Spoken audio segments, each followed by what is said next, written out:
Hello प्यारे दोस्तों, स्वागत है आपका इंटरव्यू क्लासेस में। बात करेंगे अपने क्लास 10th की हिंदी व्याकरण के बारे में। उसके टॉपिक डिस्कस करेंगे। महत्वपूर्ण निबंध बता चुके हैं, आपके पेपर कैसा आएगा वो अपलोड कर दिया है। बिल्कुल उसी हिसाब से आपको तैयारी करनी है। आपके लिए साइंस, मैथ्स, इंग्लिश, संस्कृत, सामाजिक सभी के पेपर यहाँ पे आपको मिल रहे हैं, ठीक है ना। तो उनके हिसाब से आप तैयारी करते रहिएगा। चैनल पे नए हो तो सब्सक्राइब ज़रूर कर लीजिएगा। तो हिंदी व्याकरण के जो आपके महत्वपूर्ण टॉपिक हैं, जैसे पद हो गया, संज्ञा, सर्वनाम, विशेषण, क्रिया, अव्यय, उपसर्ग, प्रत्यय, संधि, समास, मुहावरे, लोकोक्ति, इन सब की वीडियोस जो है आपको यहाँ पे मिल रहे हैं। जिसमें अभी हम व्याकरण के कुछ टॉपिक इसमें करेंगे और बाकी वीडियो है वो आपको यहाँ पे प्ले लिस्ट में मिल जाएंगे, ठीक है ना। वहाँ से आप देख सकते हैं। आपका एग्जाम बेहतरीन हो इसके लिए शॉर्ट में एक वीडियो बनाया जा रहा है, ठीक है ना। क्योंकि यहाँ से क्वेश्चन बार बार रिपीट हो रहे हैं। संज्ञा के भेद कितने हैं, प्रकार क्या है, ठीक है ना। संज्ञा पहचान ये कौन सी है, ऐसे क्वेश्चन, ठीक है ना। तो बड़े शानदार ढंग से डिस्कस करते हैं। देखिए, पहला, पद किसे कहते हैं। तो व्याकरण के नियम के अनुसार वाक्य में प्रयोग करने की योग्यता जिस शब्द को प्रदान की जाती है, ठीक है, ऐसा शब्द जो वाक्य में प्रयोग होता है उसे हम पद कहते हैं। ये दो प्रकार के होते हैं, क्या, विकारी और अविकारी, ठीक है। अब संज्ञा के बारे में बात करते हैं। संज्ञा क्या है, इसमें इतना ही ध्यान रखना है आपको, ठीक है। संज्ञा क्या है कि किसी व्यक्ति, वस्तु, स्थान के नाम को हम संज्ञा कहते हैं। बचपन से पढ़ते आ रहे हैं, जैसे भारत हो गया, हिमालय, राम, जयपुर, इस प्रकार से, ठीक है ना। फिर बोला गया है संज्ञा के भेद। देखिए, संज्ञा के भेद आपको विद्यालय में कितने लिखवाएं उस हिसाब से आप लिख दीजिएगा। नहीं तो संज्ञा के भेद सिर्फ 3 ही होते हैं, ठीक है। कुछ किताबों में 5 भेद भी दिए हुए हैं, ठीक है ना। लेकिन वो क्या होते हैं कि इन्हीं संज्ञा के भेदों के अंदर आने वाली चीजें हैं, ठीक है। उसके बारे में बात करेंगे। तो पहला देखिए, व्यक्तिवाचक संज्ञा।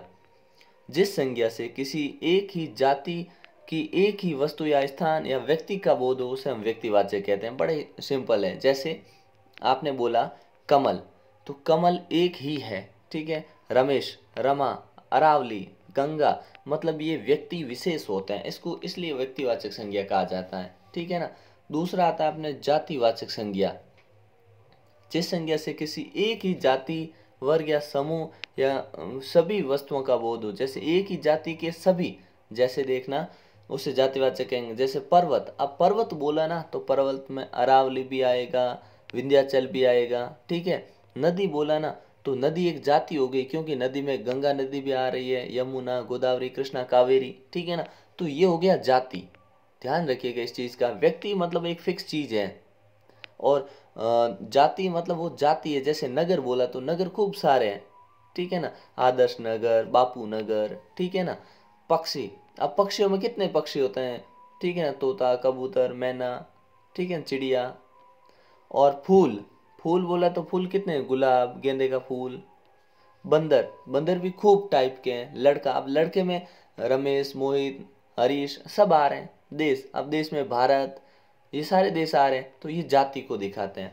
भाववाचक संज्ञाएं वो होते हैं जो किसी पदार्थ के गुण, दोष, धर्म, अवस्था, भाव आदि का बोध करवाते हैं। जैसे मिठास, ठीक है, बूढ़ापा, लिखावट, ये सारे क्या भाव है, इनको हम देख नहीं सकते। तो भाववाचक संज्ञाएं वो होती है जिनको हम देख नहीं सकते, सिर्फ महसूस कर सकते हैं, ठीक है। और इसके दो अन्य भेद भी होते हैं।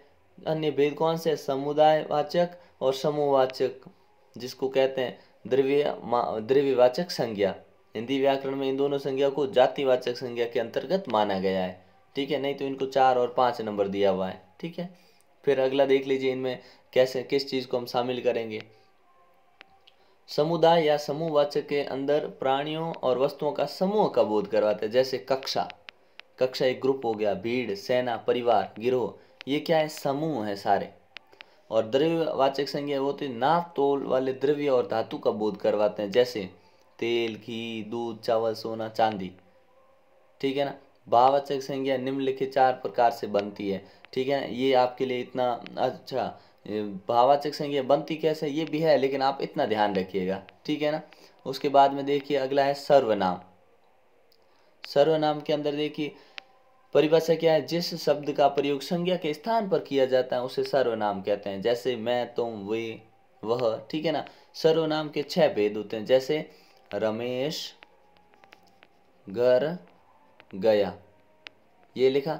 अब इसमें रमेश एक क्या संज्ञा शब्द है, इसकी जगह अगर सर्वनाम उसने, अब लिखा कि उसने खाना खाया, अब सबको पता है कि घर कौन गया, रमेश, उसकी बात हो रही तो उसने खाना खाया। तो ये जो उसने शब्द आया ना, इसी को हम सर्वनाम कहते हैं। ये अब संज्ञा जो रमेश है इसकी जगह ये उसने काम आ गया शब्द, ठीक है ना। ये कितने, ये 6 प्रकार के होते हैं सर्वनाम, याद रख लीजिएगा, ठीक है ना। जिसमें पुरुषवाचक सर्वनाम, निश्चयवाचक सर्वनाम, अनिश्चयवाचक सर्वनाम, संबंधवाचक सर्वनाम, प्रश्नवाचक सर्वनाम, निजवाचक सर्वनाम। अच्छे से याद रखिएगा इनको, ठीक है। फिर इनकी परिभाषा, पुरुषवाचक जो पुरुष का बोध करें, जैसे हम, तुम, मैं, वह। निश्चयवाचक जो निश्चित वस्तु या व्यक्ति की ओर संकेत करे, जैसे यह, ये, वो, उन्हें, ठीक है ना। अनिश्चितवाचक जिसमें निश्चित नहीं हो, जैसे कुछ, कोई। अब कुछ में फिक्स नहीं है कितना, कोई मतलब कौन, पता नहीं, फिक्स नहीं है, ठीक है। फिर आता है अपने संबंधवाचक जो संबंध बताए, जैसे जो पढ़ेगा सो पास होगा, मतलब पढ़ने का संबंध किससे है, पास होने से। तो पास होगा कब, जब वो पढ़ेगा, ठीक है। और प्रश्नवाचक सर्वनाम जिसमें प्रश्न पूछे जाते हैं, जैसे तुम कहाँ जा रहे हो, तो कहाँ हो गया, जहाँ हो गया, यहाँ हो गया, क्यों हो गया, ठीक है ना। निजवाचक सर्वनाम ऐसे सर्वनाम जो स्वयं के लिए प्रयुक्त होते, जैसे मैं अपने आप पढ़ता हूँ, तो यहाँ पे अपने आप आया ना, ये क्या, निजवाचक सर्वनाम। उसके बाद आते हैं आपके विशेषण, ठीक है, बहुत इंपॉर्टेंट है विशेषण के। तो क्वेश्चन हूबहू ऐसे पूछे जाते हैं, परिभाषा बताइए, वेद कितने होते बताइए, ठीक है ना। तो संज्ञा और सर्वनाम शब्दों की विशेषता बताने वाले शब्द होते हैं, उन्हें हम विशेषण कहते हैं। जैसे सुंदर बालक, पीली साड़ी, पाव भर दही, 2 बंदर, ऐसे, ठीक है ना। और विशेषण के भेद 4 होते हैं, ठीक है। जैसे विशेषण के गुणवाचक विशेषण, संख्यावाचक विशेषण और परिमाणवाचक विशेषण। और लास्ट होगा अपना क्या, सार्वनामिक या संकेतवाचक विशेषण। अब गुणवाचक विशेषण क्या होते हैं, जिसमें व्यक्ति के रंग, गुण आदि की विशेषता प्रकट की जाती है। जैसे गाय सुंदर है, तो ये सुंदर है ना, ये कौन है, गाय है। तो गाय की विशेषता होगी कि वो सुंदर है, तो ये विशेषण तो हो गया सुंदर, ठीक है। लेकिन सुंदर कैसा है, ये गुणवाचक विशेषण है, ठीक है ना। गाय का गुण है कि वो सुंदर है। संख्यावाचक विशेषण क्या होते हैं, जहाँ संख्या का बोध करवाया जाता है, संज्ञा और सर्वनाम शब्दों की संख्या के बारे में बोध कराते हैं। जैसे जैसे मेरे पास चार पेन हैं, ठीक है ना। मेरे पास 4 पेन है, तो पेन की विशेषता है कि वो 4 है, ठीक है ना। तो ये संख्यावाचक विशेषण हो गया, ठीक है ना। अगला है परिमाणवाचक विशेषण, जो संज्ञा नाप तोल के बारे में बताए, संज्ञा नाम सर्वनाम। जैसे देखो, थोड़ा दूध, पाव भर चीनी, ठीक है। दूध कितना, थोड़ा। अब ये थोड़ा परिमाण है, क्यों, क्योंकि थोड़ा नहीं बताइए, किलो, 2 किलो, ठीक है ना। तो परिमाण है, ठीक है, संख्या नहीं बताइए इनकी। थोड़ा पाव भर, यहाँ पे पाव बताया, पाव भी परिमाण हो गया, ठीक है। गज भर कपड़ा, ठीक है। सार्वनामिक या संकेतवाचक विशेषण, इसमें क्या होता है, संकेत किया जाता है किसी चीज़ का, जैसे यह पुस्तक मेरी है, ठीक है ना। इस प्रकार से ध्यान रखना है। उसके बाद में आते हैं अपने क्रिया। क्रिया क्या होती है, किसी काम का होना या करना पाया जाता है, उसे हम क्रिया कहते हैं, ठीक है ना। ज़्यादा मुश्किल है नहीं है, ठीक है। और जैसे रामू सोता है, बच्चा खेल रहा है, इन सब में क्रिया है। क्रिया क्या है, सोता है, खेल रहा है। अब क्रिया के 2 भेद हैं, मोस्ट इंपॉर्टेंट याद रखना, एक होती है सकर्मक, एक होती है अकर्मक। सकर्मक क्रियाएं क्या होती है, परिभाषा सुनिए, जिन क्रियाओं के व्यापार या कार्य का फल कर्ता पर न पड़कर उसे न पड़ता है, कर्म पर पड़ता है, न पड़ता है, मतलब ये समझिएगा कि ऐसी क्रियाएं जिसमें कर्म होता है, ठीक है, उसे सकर्मक कहते हैं, ठीक है। इस तरह की क्रिया में कर्म अवश्य ही रहता है, कर्म मिलेगा ही मिलेगा। जैसे रमाकांत पुस्तक पढ़ता है, तो यहाँ पे रमाकांत है ना, अगर क्रिया से हम सवाल पूछे क्या पढ़ता है, तो उत्तर आएगा पुस्तक। तो उनमें हमेशा सकर्मक क्रिया है। जैसे बालक दूध पीता है, तो पीता है से अगर हम क्या लगाएं, क्या पीता है, क्या पीता है, तो उत्तर आएगा दूध पीता है। इसे हम कहते हैं सकर्मक क्रिया, ठीक है ना। ये ध्यान रखिएगा, ठीक है। मतलब जिन क्रियाओं में आपको कर्म मिलेगा, कर्म हो अवश्य ही, उसे हम सकर्मक कहते हैं। इतनी परिभाषा लिख दीजिएगा, ठीक है ना। इसको भले छोड़िए, ठीक है। अगला अगला है अपने, जैसे क्रियाएं कौन कौन सी हो सकती हैं, जैसे सुनना, देखना, खेलना, ये सभी सकर्मक क्रियाएं हैं, ठीक है। ये भी एक कर्मक और द्विकर्मक क्रियाएं भी होती हैं, जिसमें 2 कर्म शामिल होते हैं। एक कर्मक क्रिया जैसे बालक दूध पीता है, द्विकर्मक क्रिया क्या होती है कि बालक दूध पीकर सो गया, ठीक है ना, ये द्विकर्मक हो गई, ठीक है। और द्विसकर्मक क्रिया क्या होगी, बालक ने किताब पढ़ी, फिर खाना खाया और सो गया, इस टाइप से, ठीक है ना। अकर्मक क्रिया जिनमें कर्म प्रयुक्त न हो, ठीक है ना, क्रिया का व्यापार फल दोनों कर्ता पर ही प्रभाव पड़े, उसे कहते हैं। जैसे सुरेश सोता है, आप देखना अकर्मक क्या होती है, जिनसे हमने पूछा सोता है, अगर हम इसके आगे क्या लगाएं, क्या सोता है, तो सवाल नहीं बना क्या सोता है, हाँ कौन सोता है ये होता ना, कौन सोता है, तो कौन से तो बना कि कौन सोता है, सुरेश सोता है, कौन से नहीं पूछना आपको, क्या क्या से पूछना है सवाल, ठीक है ना। क्या सोता है, क्या दौड़ता है, कौन दौड़ता है का उत्तर घोड़ा है, लेकिन क्या दौड़ता है का उत्तर नहीं है। पेड़ से पत्ता गिरता है, ठीक है ना, तो इसका उत्तर क्या गिरता है। अब क्या गिरता है में तो उत्तर आएगा कि पत्ता गिरता है, लेकिन ये भी अकर्मक है, ठीक है ना, ध्यान रखना, ठीक है। तो ऐसी क्रियाएं जिनमें कर्म, अकर्मक में कर्म नहीं होता है, ठीक है ना। अगला देखते हैं अव्यय, ठीक है।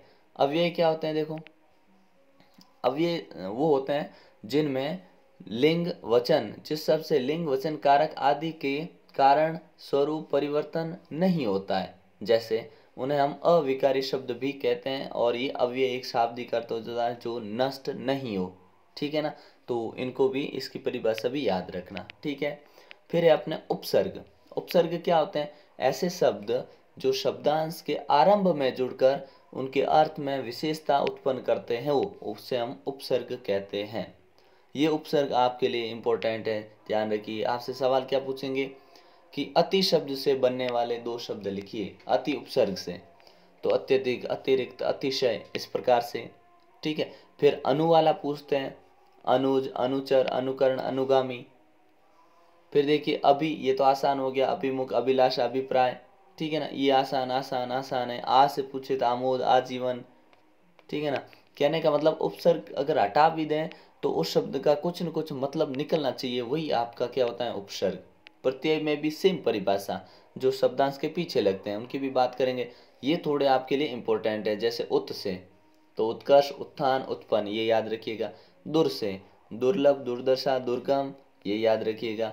दुस् से दुष्कर्म, दुस्साहस, दुष्चरित्र, दुष्प्राप्य, दुष्कर, ये ध्यान रखिएगा, ठीक है। निर से निराकार, निर्दोष, निर्धन, निर्वाह, निर्दय, ये ध्यान रखिएगा। निश से निश्चय, निश्चल, निसंतान, निसंकोच, ये वाले, ठीक है ना। फिर है परा, पराकाष्ठा, पराभव, परि, परियंचारों, ठीक है ना, तो इसके मतलब भी पूछते हैं कभी कभी, ये भी ध्यान रखिएगा, ठीक है ना। और परिपक्व, परिणय, इस प्रकार से। कुछ शब्द और देखिए यहाँ पे जो पूछे जाते हैं, सु, ये सम तो कई बार पूछा हुआ है आपके पेपर में, ठीक है ना। संग्राम, संस्कार, तो ये आपके लिए इम्पोर्टेंट है। प्रपंच, प्रबंध, प्रयोग, प्रचार, प्रसार, ठीक है ना, ये याद रखिएगा। फिर आता है अपने प्रत्यय। प्रत्यय जो शब्दांश मूल शब्दांश के अंत में लगकर उसके अर्थ में विशेषता लाते हैं, उसे कहते हैं। जैसे अक तो पाठक, लेखक, विचारक। उक भिक्षुक, भावुक। त तो आगत, लिखित, ठीक है ना, पठित, ठीक है ना, इस प्रकार से आपको ध्यान रखना है। फिर देखिए अन से बनने वाले लेखन, संपादन, हवन। अव से बनने वाले लाघव, गौरव, ठीक है। त्व महत्व, गुरुत्व, लघुत्व, अपन्नत्व, स्त्रीत्व, अमरत्व, ठीक है ना। फिर इमा महिमा, गरिमा। आपको तो ऐसा शब्द देंगे, पूछेंगे कौन सा प्रत्यय है। आपके बोर्ड के मॉडल पेपर में देखेंगे तो भी इस प्रकार के सवाल दिए हुए हैं जो आपके लिए बहुत इंपॉर्टेंट साबित होने वाले हैं, ठीक है ना। इक में तार्किक, ठीक है ना, तर्क, तर्क से बना तार्किक। अलंकारिक, अलंकार से। वेद से वैदिक, ठीक है ना। शैव, वैष्णव, तेल, पार्थिव, इन सब में अ प्रत्यय है।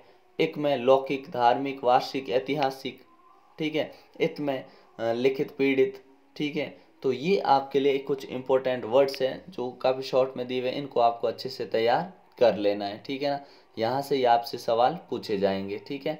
तो ये इस प्रकार के आपके हिंदी व्याकरण है। इसके जो टॉपिक बचे हुए हैं जैसे अपने संधि है, समास है, मुहावरे, लोकोक्तियाँ, वो भी आपको प्लेलिस्ट में यहाँ पे नीचे प्लेलिस्ट में सारे वीडियोस मिल जाएंगे। और बाकी सारे सब्जेक्ट के पेपर यहाँ पे अवेलेबल है, आप उनसे तैयारी कर सकते हैं, ठीक है ना। मिलते हैं नेक्स्ट पार्ट में, तब तक के लिए जय हिंद, जय भारत।